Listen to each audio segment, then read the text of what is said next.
up till relatively recently, children were regarded as little adults, rather than as a sort of separate species. Is this a healthier way of looking at them? I rather think it was. You see this reflected in art, where children are dressed in exactly the same costumes as their parents, but just smaller size. Size 2 instead of size 10, so to speak. Yeah? I think that was healthier, but on the other hand, children aren't children, they're not adults, they're not small adults. But they're probably more like small adults than like members of a completely different species. Yeah? I think this also applies to teenagers, that teenagers have become a sort of separate species. They've even become a separate sort of market in the commercial sense. They're being targeted.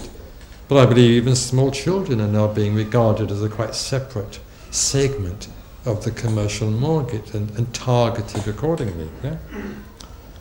So I would say steer a middle path. As I said, don't talk down to your children, but they're not little adults, even though they're little. Yeah? And they don't belong to a separate species. They belong to the same species as yourself, even though it may be difficult to believe sometimes. Just try to see them as they are, and treat them accordingly. Yeah? Perhaps that's the most I can say about that. Yeah?